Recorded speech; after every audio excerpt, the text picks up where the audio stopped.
Olá, seja bem-vindo ao meu canal. Meu nome é Júnior Lopes, sou professor de Geografia da Rede Estadual de Ensino. Na aula de hoje nós vamos estar falando do tema, tá? O que é uma ordem mundial? Lembrando que essa aula de hoje, o público-alvo dela são os alunos do 8º ano do ensino fundamental. Professor, o que é uma ordem mundial? Uma ordem mundial nada mais é do que a forma, de como se equilibra o poder entre os estados nacionais, entre os países. Nós sabemos que esse equilíbrio, ele é de forma o quê? Desorganizada. Tem alguns países que se destacam mais do que os outros, tá? Por isso que nós falamos que existiram em vários momentos da história uma ordem mundial, que pode variar muito, tá? Uma nova ordem mundial, ela não é definitiva, ela não é para sempre. Ela varia muito, principalmente de acordo com os acontecimentos históricos, tá? Lembrando que, atualmente, existe 193 estados nacionais. E desses 193 estados nacionais, todos eles o quê? Dentro do seu território, exercem poder e soberania, né? Podem fazer o que quiserem dentro do seu território, a partir principalmente de ordem de seus governantes, tá? Mas essa soberania, ela é de forma apenas teórica, né? Por quê? Porque nenhum país ele é autossuficiente, tá? Se ele não é autossuficiente, o que acontece? Todos os países, depende dos outros, né? Depende dos demais. Por isso que alguma ação, alguma atitude em um determinado território, seus representantes têm que entender que as consequências podem vir a ser em territórios vizinhos, em países vizinhos, tá? Por isso que tem que ter uma determinada ordem nas atitudes, mesmo que isso aconteça dentro da soberania e do território de um país. O que pode acontecer em um país que pode refletir em outros? Tá? Pode ocorrer explosão de bombas nucleares, tá? As consequências não será somente ali no país onde aquele fato ocorreu. Grandes queimadas em florestas, as consequências podem ser além do território, né? Pode afetar territórios vizinhos. Também citar fábricas poluidoras, tá? Que as consequências daquela emissão de gases podem afetar países vizinhos. Então, por isso que, mesmo cada país tendo sua soberania, nenhum deles é o quê? É autossuficiente. Por quê? Porque todos dependem dos demais, tá?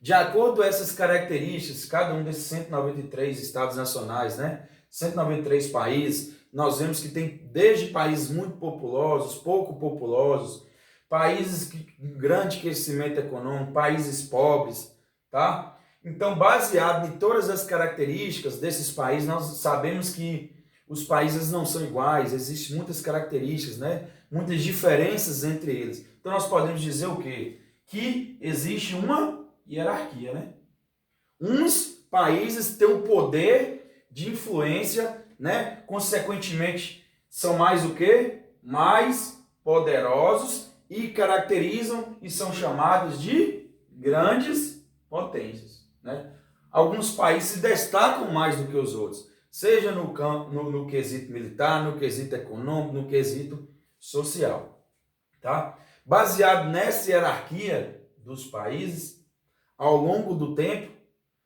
a ordem mundial, o poder entre esses países foi dividido e caracterizado como uma ordem uni ou monopolar, quando um só país comandava e influenciava os outros, tá? Teve um período que nós chamamos de um período bipolar, quando dois países influenciavam, comandavam os demais, e teve um período chamado de multipolar, quando vários países comandavam e influenciavam os demais, tá? O período chamado de multipolar, a ordem multipolar, prevaleceu quando? No início do século XX, já tendo os períodos das guerras mundiais, Ou seja, eram vários países que influenciavam, que comandavam o mundo. Quais eram? O Reino Unido, Alemanha, Japão, Estados Unidos e Rússia. Essa ordem multipolar prevaleceu até 1945, que foi quando aconteceu o quê? O fim da Segunda Guerra Mundial.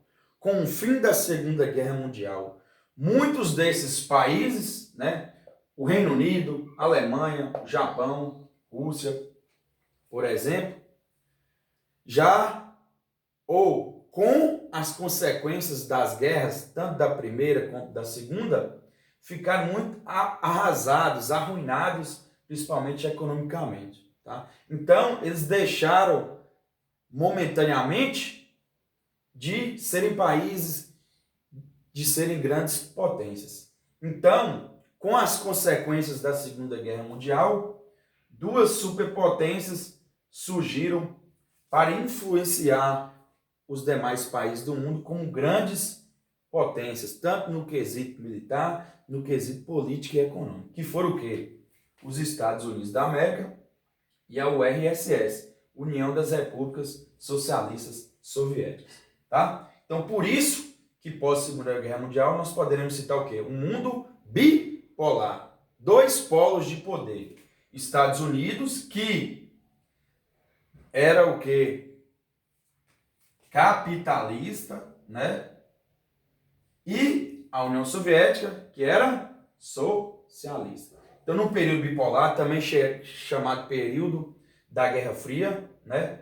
Guerra Fria porque os países não se confrontaram entre si, confrontaram naquele período que os interesses do capitalismo americano e do socialismo soviético, tá? Que teve como características nesses sistemas políticos e econômicos o capitalismo americano, livre iniciativa e propriedade privada dos meios de produção, os salários são definidos pelo mercado e pelos empresários. E o objetivo do capitalismo é o quê? O lucro, tá?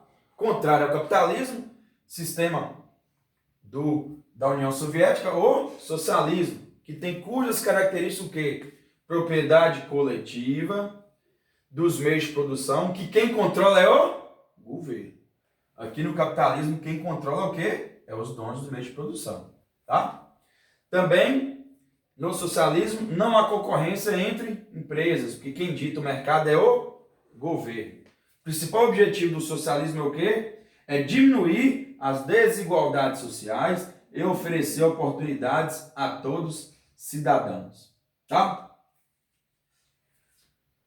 Toda essa disputa do mundo bipolar entre os Estados Unidos e a União Soviética chegou ao fim por volta de 1991, com o desmembramento da URSS. Consequentemente, houve um enfraquecimento de quem? Do sistema socialista, né? Então, a partir desse momento, dos anos 90, o capitalismo ganhou força, passou a dominar o mundo. E esse mundo deixou de ser bipolar, tá? E, para muitos estudiosos, o mundo hoje, pós-1990, pode ser caracterizado como um mundo unimultipolar. Por que um unimultipolar? A unimultipolaridade une porque só os Estados Unidos da América é o único ainda no quesito militar, tá? Mas nas questões principalmente econômicas e influenciadoras do mundo, nós temos hoje uma multipolaridade. Por quê? Não é somente os Estados Unidos que comandam o mundo, falando de questões econômicas, não. Então nós surgiram, após 1990, a grande influência do Japão, tá? Da Alemanha, no geral aqui da Alemanha e os países da União Europeia. Podemos citar também a grande influência da China. Tá bom? Eu espero que vocês tenham gostado da aula de hoje. Vocês podem estar curtindo, compartilhando, dá um like. Se não é inscrito, vocês podem inscrever no meu canal. Ok? Meu muito obrigado.